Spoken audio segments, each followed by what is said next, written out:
Ma'asyiral muslimat yang dimuliakan Allah Subhanahu wa taala.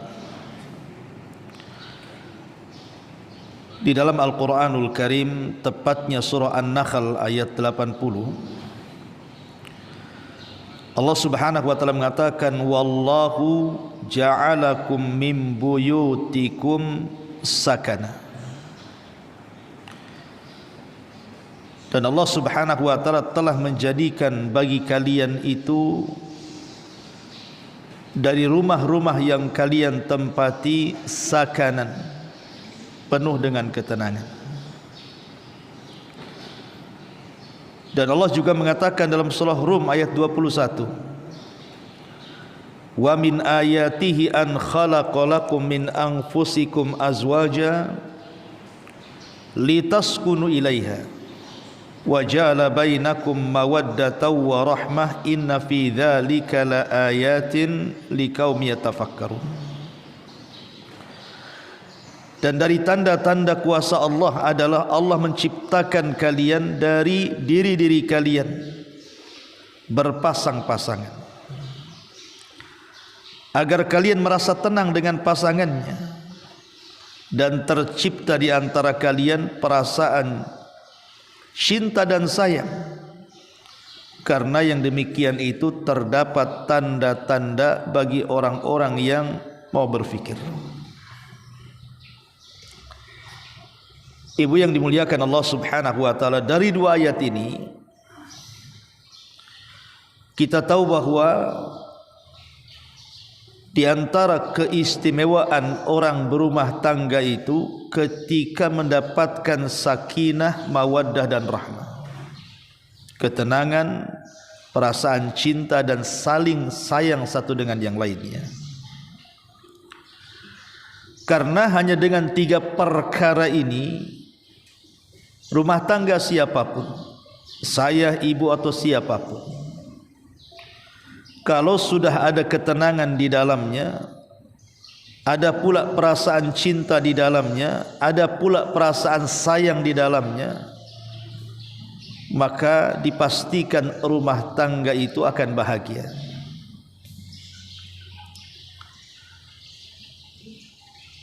Kenapa demikian?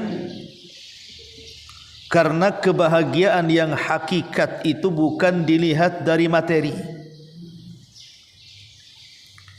Jadi tenangnya rumah tangga, cintanya rumah tangga, ataupun saling menyayangi di antara orang yang berumah tangga itu bukan dilihat dari materi.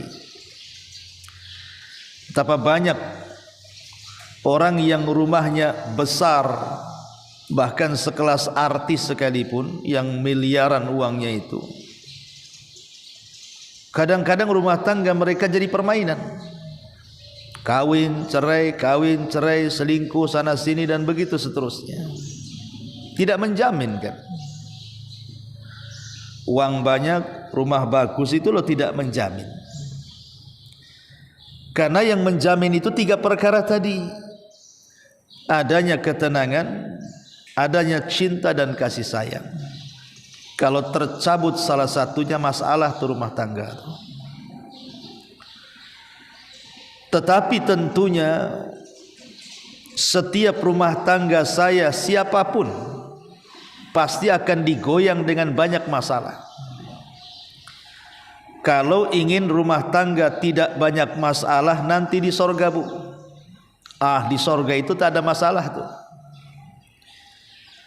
Karena di sorga itu kenikmatan yang hakiki dan sempurna. Tapi kalau masih hidup di dunia itu mestilah ada goyang-goyang, ada banyak masalah. Oleh karena itulah maka ada perkara-perkara yang ingin saya jelaskan. Pertama, bagaimana mewujudkan tiga perkara itu. Dan yang kedua, jangan sampai ada 10 perkara dalam rumah tangga itu, karena itu yang menghilangkan tiga perkara tadi. Yang pertama, salahu zaujaini, upayakan antara masing-masing pasangan dalam rumah itu, baik suami dengan istri atau orang tua dengan anak, atau anak dengan orang tua, perbaiki diri, terutama dari sisi keagamaan. Karena Nabi SAW mengatakan, tungkahul mar'atu li arba, limaliha walihasabiha walijamaliha walidiniha. Kemudian Rasul mengakhiri hadisnya, fadfar biddatiddin taribat yadak. Wanita itu dinikahi karena 4 perkara: harta, kecantikan dan nasab. Kemudian yang terakhir agamanya. Kata Rasul, ambil yang paling akhir, maka engkau akan selamat. Jadi kalau ingin rumah tangga sakinah, mawaddah dan rahmah itu, dasari rumah tangga dengan perbaiki agama. Baik itu suami ataupun istri, orang tua ataupun anak. Karena yang bisa mengarahkan ini boleh, ini tidak, itu adalah agama. Kemudian yang kedua, perbaiki akhlak. Karena agama saja tanpa akhlak itu percuma. Karena ada orang-orang itu yang diberikan kecerdasan tapi tidak diberikan kejernihan. Otaknya cerdas tapi hatinya kotor. Kata Syekhul Islam Ibn Taimiyah rahimahullahu ta'ala, jangan sampai seseorang itu utu zakaan wala yu'tu zakaan. Jangan sampai hanya diberikan kecerdasan saja tapi tak punya akhlak, kebersihan hati. Lah, 2 perkara ini harus selaras tuh. Satu sisi agamanya kuat, sisi lain akhlaknya bagus. Ma'asyiral muslimat yang dimuliakan Allah Subhanahu wa taala. Kemudian yang ketiga, qaimun 'alal iman. Usahakan tegakkan keimanan di tengah-tengah keluarga. Karena nanti pada hari kiamat, keluarga yang ada di samping kiri kanan kita saat kita dibangkitkan itu karena keimanan dalam keluarga itu sendiri. Allah mengatakan dalam surah Tur ayat 21, walladzina amanu wattaba'athum dzurriyyatuhum biimanin alhaqna bihim dzurriyyatuhum. Dan orang-orang yang beriman kemudian melibatkan keimanannya seluruh keluarganya, maka kami akan kumpulkan keluarga yang beriman itu kelak pada hari di mana manusia sedang ketakutan antara satu dengan yang lainnya. Itulah hari di mana kita akan dibangkitkan. Bagaimana caranya qaimun 'alal iman itu? Menegakkan keimanan dalam rumah tangga itu. Ya tadi, perbanyak amal soleh, Bu. Perbanyak amal soleh. Jangan jadikan rumah itu seperti kuburan. Karena Rasul yang melarang, la taj'alu buyutakum maqabir. Jangan kalian jadikan rumah-rumah kalian seperti kuburan. Lihatlah kuburan itu sepi, angker. Kalau bisa jangan sepi, jangan angker rumah itu. Biasakan solat sunnah di dalam rumah itu. Biasakan baca Quran, biasakan zikir, biasakan beramal saleh, supaya betul-betul rumah itu tidak angker dan penuh dengan keimanan. Kemudian amirun bis salawat. Ini penting, tegakkan rumah tangga itu di atas salat. Jangan sampai ada satu dari keluarga kita yang tidak salat. Entah suami, entah istri, entah orang tua, entah anak, kalau bisa salat. Karena orang yang tidak salat itu kafir. Berarti kalau ada keluarga yang tidak salat dan dia sudah balik, berarti ibu hidup sama orang kafir. Karena Salat itu salah satu yang bisa mendatangkan rahmat Allah masuk ke dalam rumah kita ini. Dan itulah yang membedakan keluarga Islam dengan keluarga kafir, Bu. Salat itu yang membedakan mana keluarga Islam, mana keluarga kafir. Nabi SAW mengatakan, al-ahdu bainana wa bainahumus salatu faman tarakaha faqad kafar. Perbedaan kita dengan mereka orang kafir itu di salat. Barang siapa yang meninggalkan salat dipastikan dia kufur. Oleh karena itulah maka bagaimanapun jangan sampai dalam rumah itu tidak salat, jangan tinggalkan salat. Terutama ibu-ibu yang sudah punya anak mulai akil balik. Mulailah bising, Bu. Tidak apa-apa bising-bising. Bangunkan anak-anak sholat subuh. Tidak apa-apa agak cerewet, Bu. Jangan sampai anak itu sudah balik masih juga tidak sholat karena sudah terbebani syariat itu. Jangan sampai ibu memiliki anak kafir, ya, karena orang yang tidak sholat itu bisa kafir masalahnya. Kemudian juga lebih daripada itu al-ilmu wal amal. Berusaha dibekali ilmu dan juga amal. Ya, dengan cara seperti ini, hadir di majelis ta'lim, ataupun kalau tidak kan bisa lewat YouTube, lewat media, lewat televisi gitu ya. Jangan sampai kemudian sehari lewat itu tidak ada pengetahuan yang kita miliki. Kemudian berusaha untuk diamalkan. Kemudian juga at-ta'awun 'alal birri wat taqwa, kata ulama. Kalau bisa adanya tolong menolong di atas kebaikan dan ketakwaan, baik antara suami ataupun kepada istri atau sebaliknya, atau anak kepada orang tua atau sebaliknya. Karena saling menolong di atas kebaikan dan ketakwaan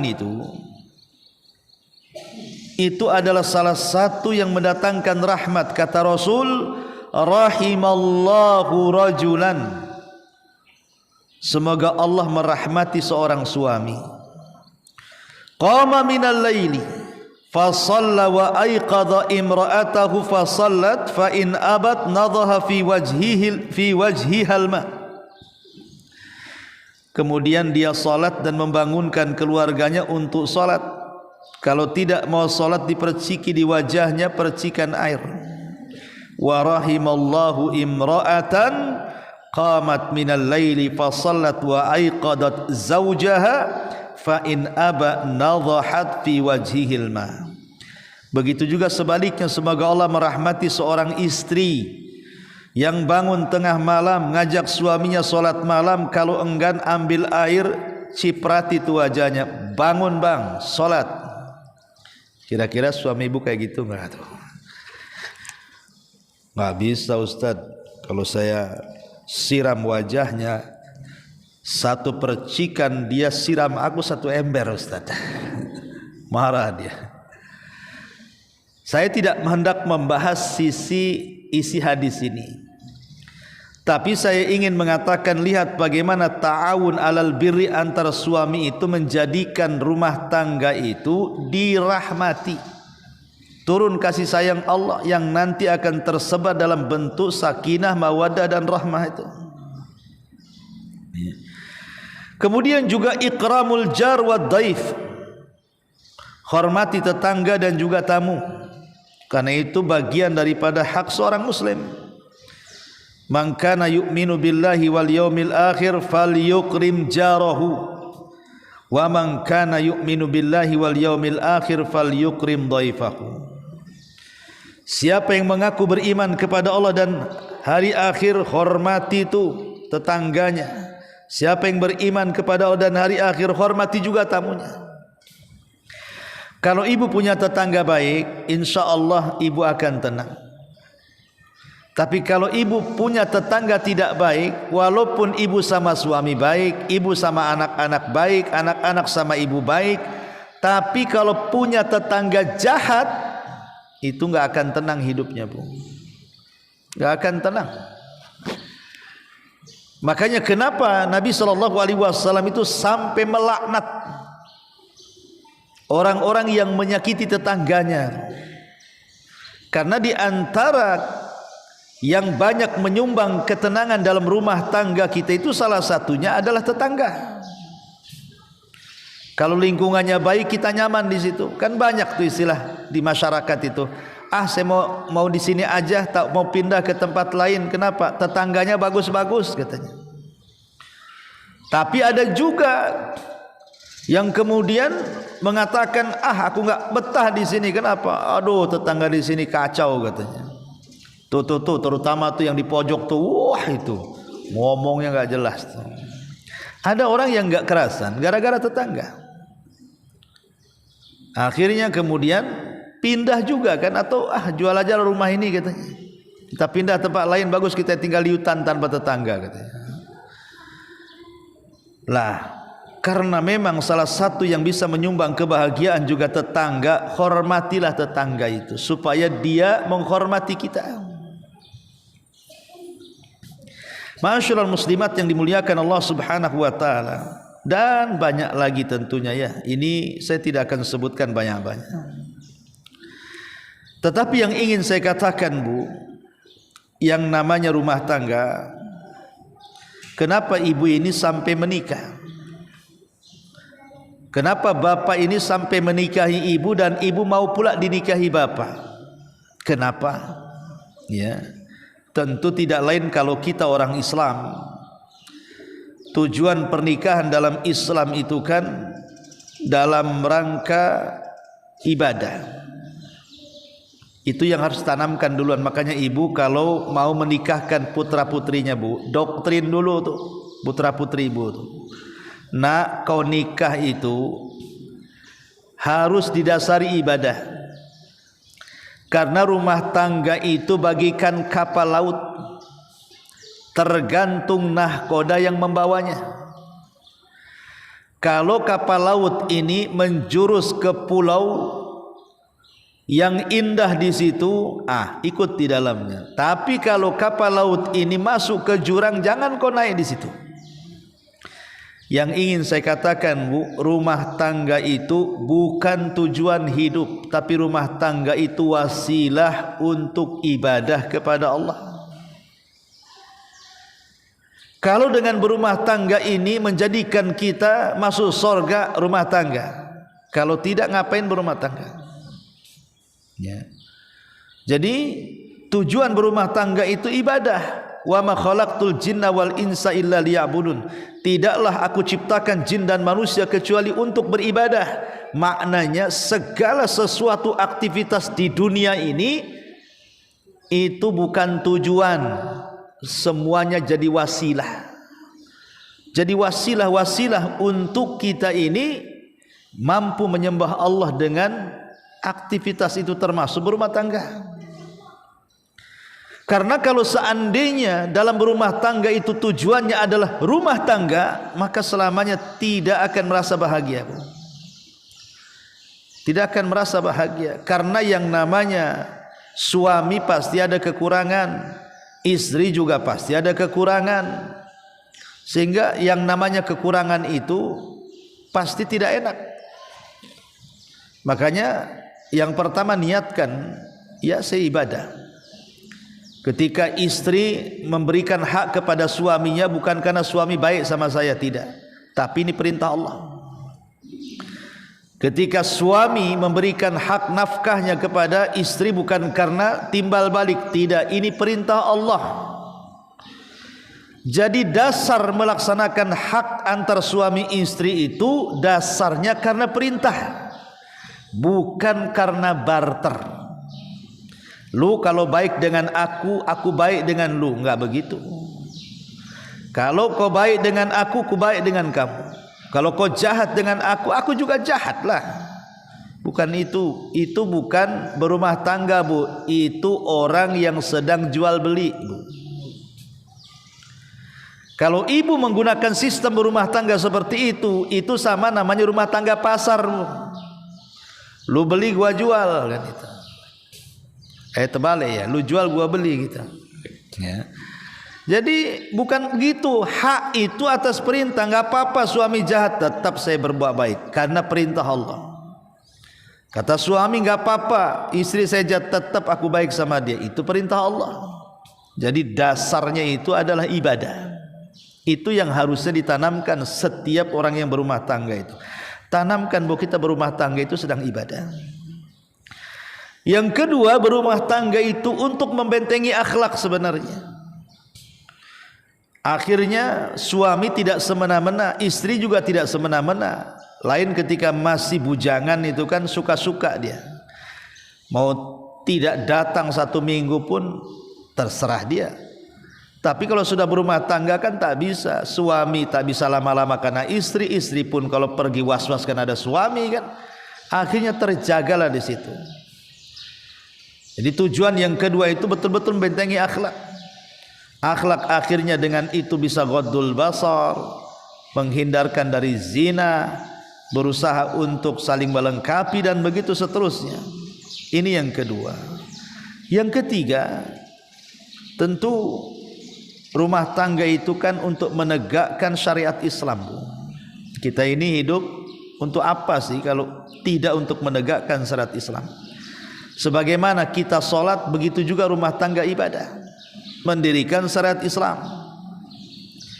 Maka apapun yang terjadi dalam rumah tangga, kalau seandainya terjadi nih konflik di rumah tangga gitu ya, maka usahakan cara penyelesaiannya itu menggunakan konsep Islam. Macam mana caranya menghadapi sebuah permasalahan dalam Islam itu?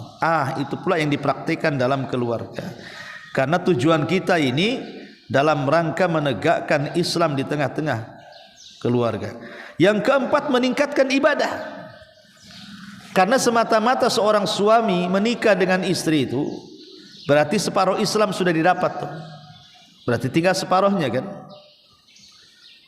Karena aktivitas semua suami istri itu, mulai bercandanya, mulai saling senyumnya, mulai saling suapnya dan begitu seterusnya, itu nilai ibadah. Termasuk hubungan suami istri pun bernilai ibadah. Kata Rasul, wa fi bud'i ahadikum sedekah, dan hubungan suami istri di antara kalian termasuk sedekah. Jadi dengan itulah maka naiklah nilai-nilai ibadah kita itu. Dan yang terakhir tentunya juga untuk memperoleh keturunan. Biar ada yang melangsungkan kehidupan kita selaku orang tua, yang kalau kita sudah meninggal adalah yang mendoakan kita di situ, yang ngirim pahala kan itu. Maka didiklah anak-anak menjadi anak-anak yang soleh dan soleha, supaya tahu cara berbakti ketika kita masih hidup dan ketika kita sudah meninggal. Ma'asyiral muslimat yang dimuliakan Allah Subhanahu wa taala. Tetapi terkadang apa yang saya sampaikan tadi itu oleh sebagian orang itu dianggap hanya sekedar hayalan. Tak adalah yang dijelaskan Ustadz itu, mana ada tuh. Saya ini rumah tangga, hari-hari itu tak ada yang namanya sorga di dalam rumah tuh. Kenapa demikian? Karena boleh jadi cinta sudah hilang di dalamnya. Boleh jadi kasih sayang pun hilang pula di dalamnya. Jadi rumah tangga itu jadi rutinitas saja. Ibu-ibu yang dimuliakan Allah Subhanahu wa taala, sering saya katakan berulang-ulang, Bu, tidak ada rumah tangga yang mulai kawin sampai mati itu tak ada masalah, Bu.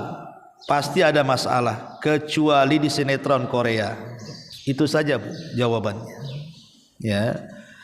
Kalau di drakor, drama Korea, iya, mulai kawin sampai mati tak ada masalah. Tapi dalam kehidupan nyata, Bu, mesti ada masalah.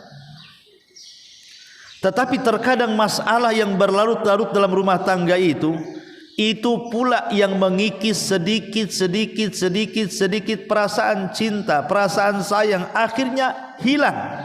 Terkadang orang berumah tangga itu hanya sekedar merawat anak-anak. Jadi sebenarnya dia mau pisah itu, tidak mau juga satu atap tuh. Tapi melihat anak-anak kasihan, akhirnya dipertahankan. Melihat orang tuanya kasihan, sudah tua, nanti kepikiran. Jadi rumah tangga itu hanya serumah saja. Ya betul, serumah, tapi tidak ada rumah tangga di dalamnya. Hanya serumah saja. Hanya statusnya dia istri saya, dia suami saya, selesai. Tapi hakikat kehidupannya seolah-olah sendiri-sendiri, itu cuman hidup serumah saja. Kenapa bisa terjadi seperti ini? Tentu ada penyebabnya kan. Tetapi ulama mengatakan bolehlah kalau seandainya cinta itu sudah hilang, jangan pula kasih sayang pula ikut hilang. Karena yang namanya cinta itu kadang datang kadang pergi. Cinta itu kadang datang kadang pergi. Waktu ibu pertama kali menikah dengan suami, oh cintanya itu bukan 100%, 1000%. Kalau baru menikah.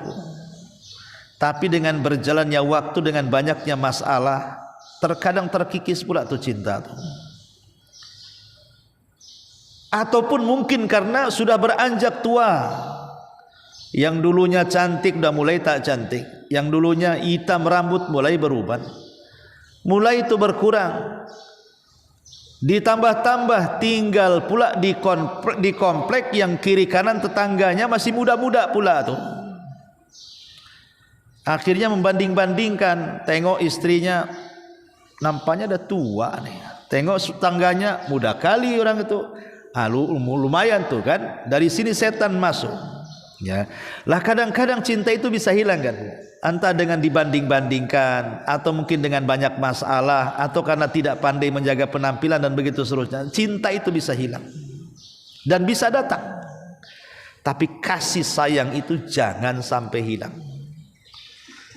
Karena yang menjadikan rumah tangga itu tidak berpisah itu karena kasih sayang. Ada orang yang sudah tidak cinta, tapi masih sayang dengan anak-anaknya. Nanti kalau saya bercerai, suami saya tak tanggung jawab dengan anaknya.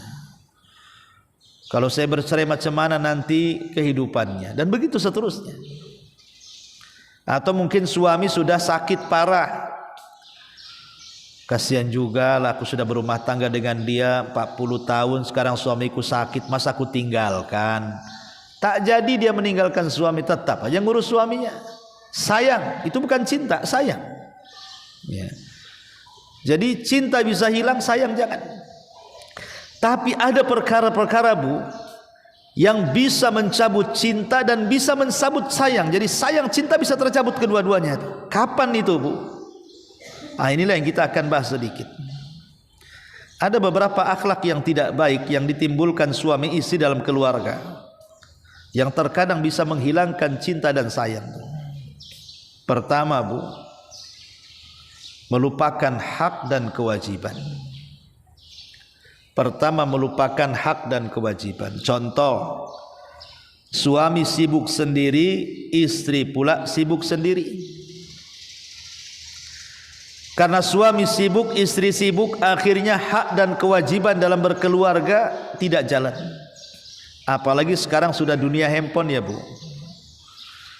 Dunia handphone ini paling bahaya bu.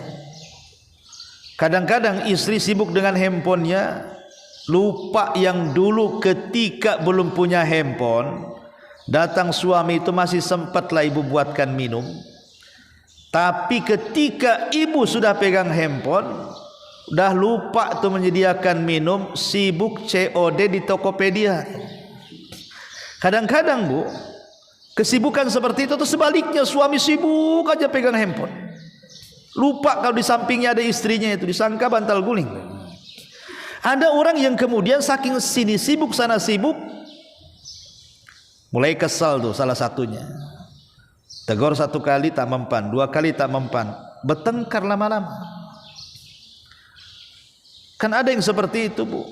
Ataupun mungkin istrinya pekerja keras, mungkin dia ngantor di luar, dia bekerja di PT atau apa kan, pulang ke rumah, sampai di rumah dihadapkan dengan berbagai macam pekerjaan, belum nyapu, belum ngepel, belum anak, belum ini, belum itu. Akhirnya apa? sibuk dengan perkara pekerjaannya, pulang ke rumah sibuk dengan perkara rumahnya, lupa kalau dia punya suami itu. Akhirnya kelemahan, keletihan, kelelahan, malamnya lupa kalau di sampingnya ada suami itu. Capek. Ya. Ini yang menjadikan hilang. Akhirnya suaminya apa?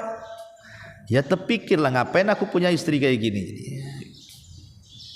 Ataupun sama gitu, suami juga sama. Dia sibuk bekerja, dia lebih mentingkan relasinya. Habis bekerja bukan pulang, dia temui si Alan, semua si Fulan, temui ini. Akhirnya tengah malam pulang gak jelas. Padahal suaminya itu selesai kerjanya itu. Sampai di rumah pula sibuk main handphone dua-duanya. Ini lama-lama hilang tuh. Gak ada cinta, gak ada rahmat lagi. Nah, ini ketika sibuk sendiri-sendiri, melupakan hak dan kewajibannya, ini akan mengakibatkan cinta dan sayang itu bisa hilang dalam rumah tangga. Yang kedua, khianat. Berkhianat. Ya. Kalau salah satunya berkhianat, maka khianat ini perkara yang sangat menyakitkan. Baik khianat kecil atau khianat besar. Dan khianat itu kan macam-macam jenisnya, Bu. Ada yang lebih besar, yang paling besar yang mungkin selingkuh. Ya, berzinah dengan di luar pasangannya, entah istri entah suami. Kan banyak, kemarin saya lihat YouTube itu. Ada seorang istri yang suaminya itu bekerja di luar negeri, Bu. Jadi suaminya sudah pontang-panting kerja keras, pula si istri selingkuh dengan laki-laki lain. Pas ketahuan, wah, bukan hanya ribut, sampai dibunuh, Bu. Naudzubillah. Sampai seperti itu. Atau sebaliknya. Ya, itu khianat besar kan gitu. Sampai seperti itu. Atau khianat kecil, ya khianat kecil-kecilan lah, masalah uang. Ya, masalah perkara-perkara rumah tangga itu kan ada tuh yang kadang-kadang kita ini berkhianat. Itu khianat tuh tidak suka tuh orang itu. Kita aja kalau dijanjikan berkhianat tidak suka tuh. Maka hindari khianat dalam rumah tangga tuh. Karena itu yang menghilangkan cinta dan sayang. Kemudian juga yang ketiga, penampilan luar dalam, Bu. Ini sudah luar tak diperbaiki, tak dipermak, dalam pula dibiarkan makin buruk. Ini hilang cintanya, Bu. Penampilan itu penting, Bu, karena tujuan ibu dinikahi bapak atau sebaliknya itu kan ingin melihat bahwa istri atau suami itu kan satu tampil cantik, satu pula tampil tampan. Itu kan bagi rumah tangga yang ABG Ustadz saya udah 50 tahun. Kata siapa, Bu? Ya. Kalau ibu mungkin ada fase monopause ya kan, Bu, perempuan itu. Tapi laki-laki kan gak ada monopusnya, Bu. Kakek-kakek bangka saja dia bisa masih punya anak.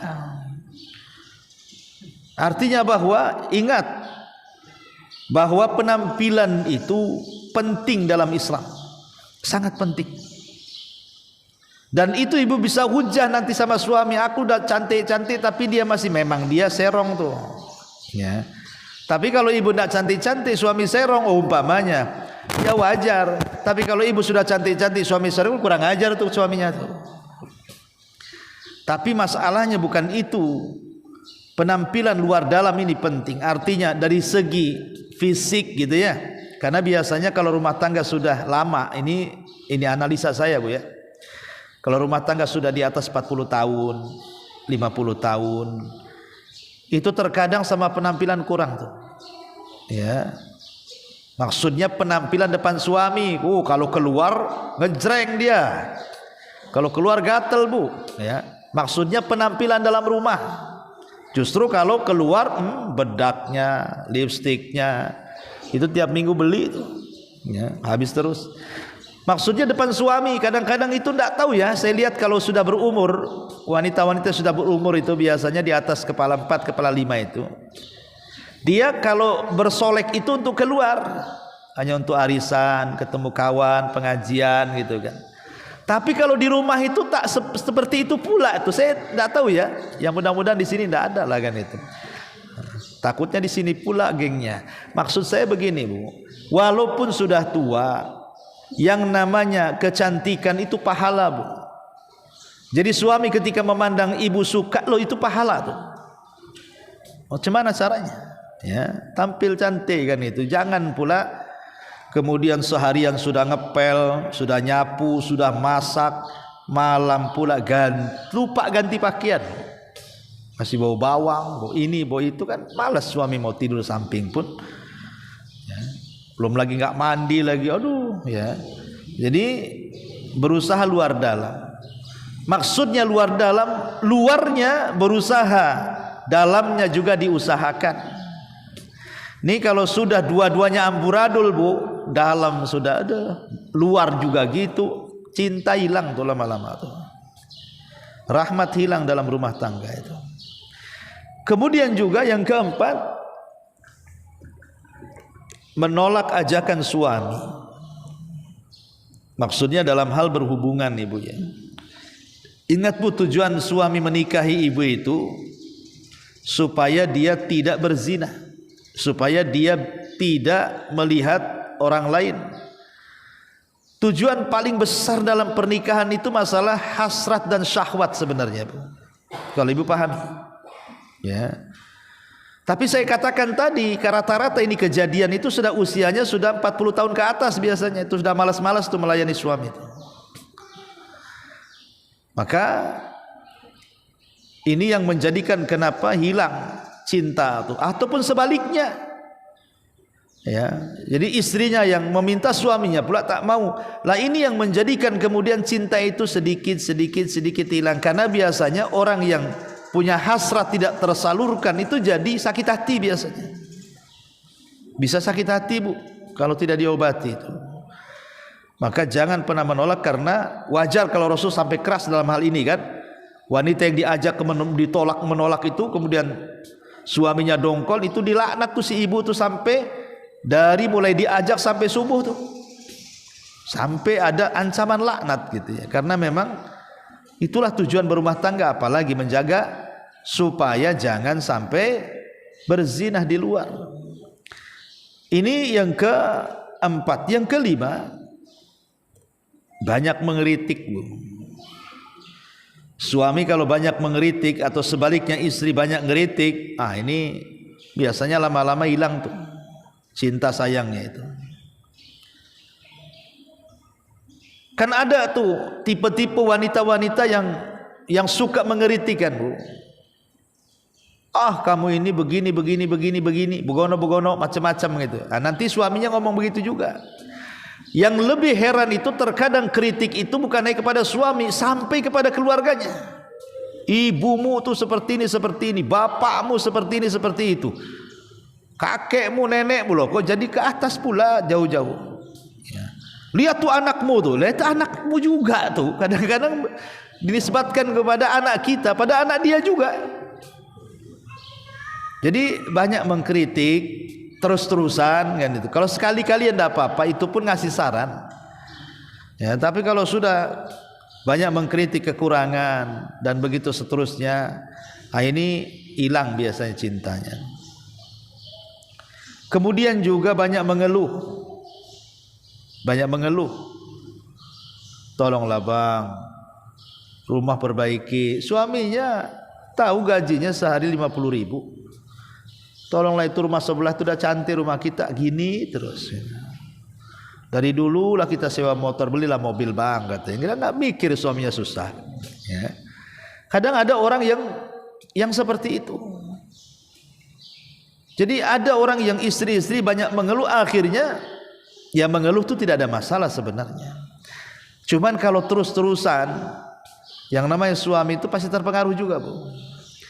Maka ini juga yang bisa menghilangkan perasaan cinta dan kasih. Kemudian juga merendahkan. Kalau suami atau istri sudah direndahkan, ini bahaya Bu. Suami merendahkan istri di depan anak-anak, di depan keluarga, di depan tetangga, di depan orang. Itu terhina sekali tuh. hilang langsung tuh di tempat cintanya itu. Atau sebaliknya, ya kadang-kadang istri ini kalau sudah ngomong itu suami baru satu kalimat dia sudah 100 kalimat ngomong, tetangga kedengaran. Lah ini merendahkan, ini ngeri. Ya, ini yang mudah menghilangkan perasaan sayang dan cinta itu. Dan yang lebih parah itu melakukan kekerasan. Itu sangat parah. Kalau sampai suami atau istri melakukan kekerasan dalam rumah tangga, wah itu paling cepat itu hilangnya cinta tuh. Seperti memukul, menendang gitu, ataupun nyuruh orang menyakiti, ke dukun dan begitu seterusnya. Ini jangan. Kata Nabi SAW, la tadribil wajh. Kalau kau harus memukul, jangan pukul wajah.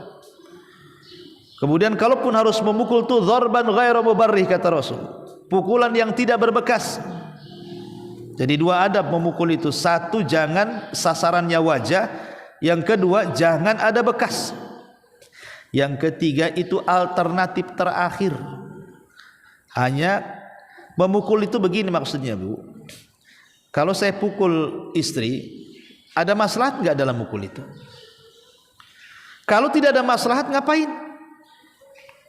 Kalau ada maslahat baru ya dilakukan, itu pun dengan syarat-syarat tadi.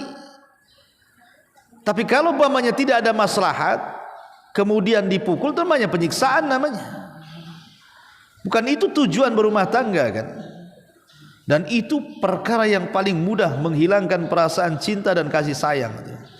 Makanya kenapa Nabi SAW mengatakan istausu binisa'i khairan, baik-baiklah kau ini kepada istri-istri kalian dengan perkara-perkara yang lembut. Kenapa demikian? Karena istri itu terbuat dari tulang yang bengkok tuh, kalau diluruskan dengan paksa patah dia, kalau dibiarkan bengkok terus. Nah itulah istri itu. Jadi ibu kalau dinasihati suami, biar ibu tak bengkok ya. Jangan marah Bu dinasihati suami itu, kalau apalagi nasihatnya baik ya. Sebab kalau ibu dikerasi pun ibu pasti patah tuh tulangnya kan, sakit hati. Tapi kalau dibiarkan ngelunjak biasanya. Itulah makanya harus diluruskan sikit-sikit gitu ya. Karena ada dua kekurangan, maaf Bu, dalam ibu itu ada dua kekurangan. Satu, kurang agama, yang kedua kurang akal. Perempuan itu ini kekurangannya. Satu, agamanya kurang, karena kalau haid tidak sholat, kalau haid tidak puasa, makanya kurang agamanya. Yang kedua kurang akalnya, karena lebih mengikuti perasaannya. Makanya kenapa harus pelan-pelan cara meluruskannya. Tapi kalau diluruskan, jangan degil Bu. Jangan jadi ibu bengkok terus kan. Sekali-kali luruslah Bu. Jadi ini juga. Kemudian hubbut tahakum, ingin saling menguasai. Istri ingin menguasai suami, suami ingin menguasai istri. Mana bang gajinya? Sini saya pegang semuanya. Kata abangnya, kasihlah orang tua saya. Oh enggak, kita aja masih susah katanya. Nah, ada tuh seorang istri yang ngajari suaminya durhaka sama orang tua tuh. Yang berhak dinafkahi suami loh orang tuanya, baru ibu. Ini enggak gitu ya. Ada, saya pernah juga kalau nggak salah orang yang minta nasihat, Ustadz, saya mau cerai dengan suami saya katanya. Saya tanya, ada apa Gimana dia? Tiap bulan dia kirim lebih banyak sama ibunya dibandingkan sama saya. Jadi saya tanya, Afan ada rumah? Ada Ustadz katanya. Makan 3 hari sekali? Makan Ustadz katanya. Ibu gak sakit? Enggak, sehat. Lalu apa masalahnya kan gitu ya? Udah punya rumah, makan 3 kali, sehat, suami masih ngajak sana sini, loh suami melebihkan kiriman ke orang tuanya, minta cerai dia. Itu kan ngajari durhaka tuh namanya. Ya, jadi jangan hubbut tahakum itu ya, ataupun mungkin suami ingin menguasai istri. Jangan pergi sana. Jangan kau ke sana, jangan kau ke sini. Jadi kayak di penjara akhirnya dia. Nah, jadi nggak begitu juga kalau istri pun pengen jalan, sumpah sudah capek dengan aktivitas di rumah, biarkan. Selama tidak menyelisih syar'i. Kecuali sudah ngomong sama suami, bang, besok saya ada acara gibah rame-rame di sebelah, itu udah tahu tuh, janganlah dikasih. Ya, artinya kalau sudah tahu acaranya memang maksiat, ya wajar kalau suami nggak ngasih kan. Tapi kalau acaranya pengennya datang ke kawan, ngobrol, mungkin punya acara masak-masak atau apa dengan kawannya kan, biarkan saja. Selama bukan safar yang perlu ada mahram. Ya. Kemudian juga dhaifus syakhsiyah, lemah kepribadian. Suaminya lemah itu. Istrinya dihina, dicaci, dimaki, direndahkan, diam saja dia. Gak ada pembelaan. Ya. Lah ini namanya lemah syakhsiyah, pemalu, gak jelas gitu ya. Kemudian dia gak suka istri yang seperti itu kan Bu. Ibu umpamanya dihina orang, suaminya diem saja kan, gak suka juga, itu lemah syakhsiyah itu. Atau sebaliknya, punya istri pemalas gitu kan, ayo deh belanja ke pasar, gak usah lah bang, malas tidur, COD aja lah, kan sekarang bisa COD kan. Kenapa kau tak masak? Aduh, masak mie aja lah bang, mudah tuh, ada tuh mie tak sedap tuh. Ibu mie sedap, suami mie tak sedap tuh, karena gimana coba hari-hari suruh masak mie, apa enggak terlilit ususnya tuh kalau tiap hari itu. Jadi ada yang lemah syakhsiyahnya, malas, pemalas itu bahasa kita itu. Ya malas bersih-bersih, malas dandan, malas ini, pokoknya malas. Ini malas ini bahaya Bu. Makanya Nabi SAW sampai berlindung kepada Allah tuh. Allahumma inni a'udzubika minal kasal. Ya Allah, aku berlindung kepadamu dari malas, lemah syakhsiyah, lemah kepribadian, tidak punya izzah, tidak punya kemuliaan. Nah, maka ini yang menjadikan hilanglah itu kan cinta kasih dalam rumah tangga. Atau umurul maddiyah, niat tujuan pernikahan itu memang urusannya urusan dunia saja. Dunia saja yang di otak dia. Kalau suaminya ngasih uang, pelayanannya top share 100%, dandanannya, masakannya, pelayanannya ya. Tapi kalau uangnya udah kurang tuh, kurang juga tuh. Yang lebih parah lagi, memang tujuannya bukan untuk berumah tangga, itu bukan karena cinta, memang karena uang, karena masalah materi dunia. Ini bahaya nih. Sebab kalau ada uang ya mungkin masih sayang kan Bu, tak ada uang ditendang-tendang lah sana sini. Nah ini masalah umurul maddiyah ini. Memang dari awal sudah nggak ada cinta. Maka yang seperti ini nggak akan lama, karena rumah tangga ditentukan dengan langgengnya dunia atau dengan hilangnya dunia tuh.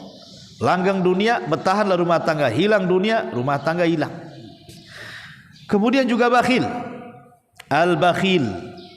Ini kalau sudah bakhil, di zaman Rasul itu ada namanya sahabat Abi Sufyan. Abi Sufyan itu bakhil, naudzubillah.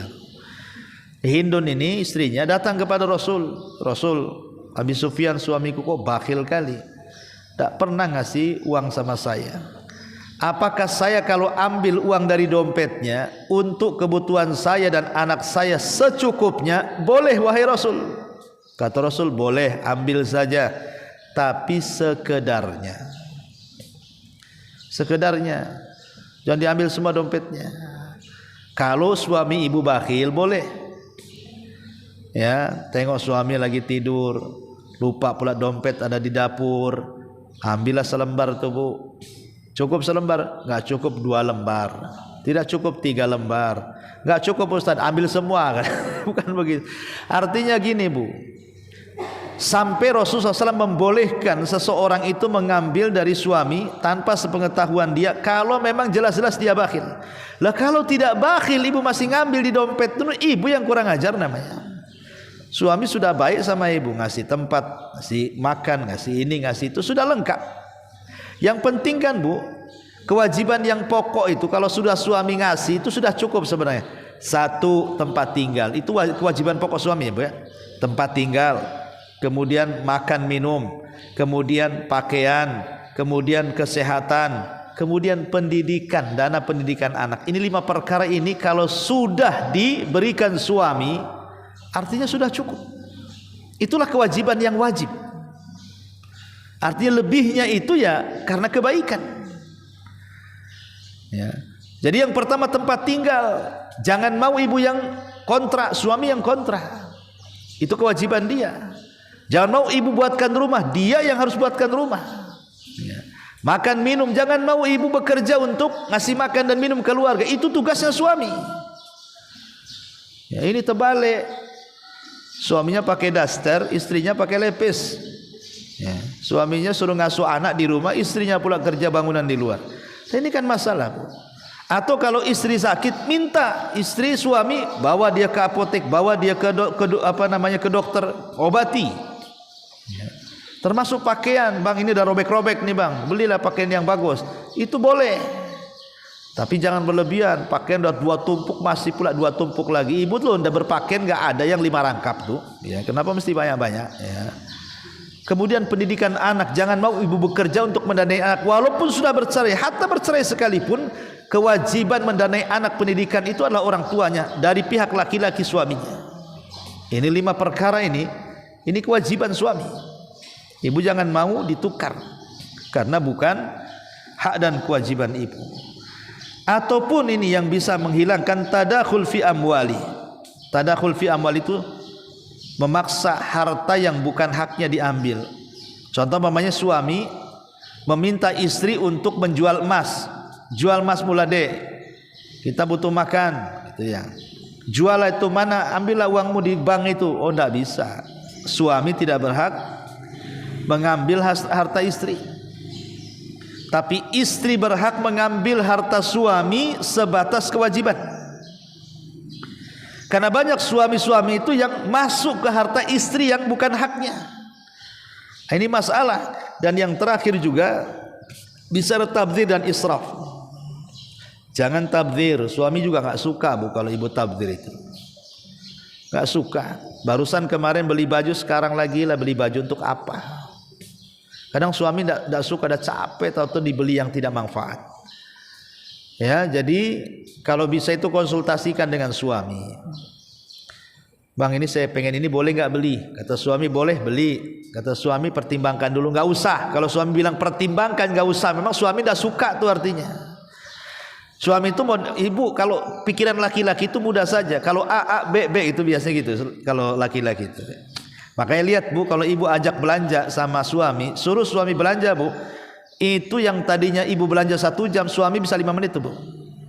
Kenapa? Karena suami itu A B berapa? Kangkung 500, kasih 500, ambil. Berapa telur? 1000, ambil 1000. Makanya 5 menit itu sudah kelar 1 truk bu. Tapi kalau ibu bu, oh berapa? 2000, 500 saja ya. Nah mulai itu. Oh enggak bisa, oh enggak boleh, di sana aja murah, pindah ke situ. Ya. Bayangkan 1 ikat kangkung 2 jam bu. Karena nyari yang paling murah tuh. Karena ia tadi mendahulukan perasaan laki-laki seperti itu. Jadi kalau suami itu, kenapa kalau suami iya itu berarti memang suka dia. Macam mana bang? Beli aja. Nah, itu biasanya suami suka. Kalau suami diam atau dipertimbangkan, itu tandanya suami dah suka tuh, karena suami itu tipenya A B B gitu modelnya. Ya simple dia. Nah, ini kalau suami sudah rautnya sudah enggak usah diteruskan. Karena tabdzir itu tidak suka. Gimana loh? Suami sudah lelah, letih cari uang, tahu-tahu uang itu harusnya bermanfaat, tahu-tahu diberikan kepada yang tidak bermanfaat, ya sakit hati juga kan. Lama-lama nanti dia pula yang marah, aku aja yang kerja katanya, biar aku yang di rumah. Nah, itu kan repot nantinya. Jadi ini hal-hal yang kemudian juga bisa mengacau ya rumah tangga sakinah, mawaddah dan rahmah. Wallahu a'lam bishawab. Ini yang bisa saya sampaikan. Ini hanya nasihat saja ya bu ya. Ya yang namanya nasihat itu terulang-ulang nggak apa-apa. Mengingatkan ya, walaupun ibu udah 60, 70 tahun ya tidak masalah kan bu ya. Karena pengetahuan itu harus terus diulang-ulang supaya menyegarkan ingatan baru dan menjadi introspeksi bagi kita. Wallahu a'lam bishawab. Sebelum saya tutup, kalau ada yang mau bertanya silahkan. Ini dari YouTube Masjid Ustaz. Boleh? Ibu Sri. Ustaz, suami anak sudah tidak menafkahi lagi, sudah bertahun-tahun. Tetapi suami menikahi wanita lain, sedangkan anak minta uang malah dibentak dan suka ringan tangan. Gimana Ustaz? Ya alhamdulillah. Ini tipe suami yang tak tanggung jawab. Sebenarnya ini nggak bisa dipertahankan lagi yang seperti ini. Jadi yang seperti ini sudah tidak bisa dipertahankan kecuali dengan kesabaran.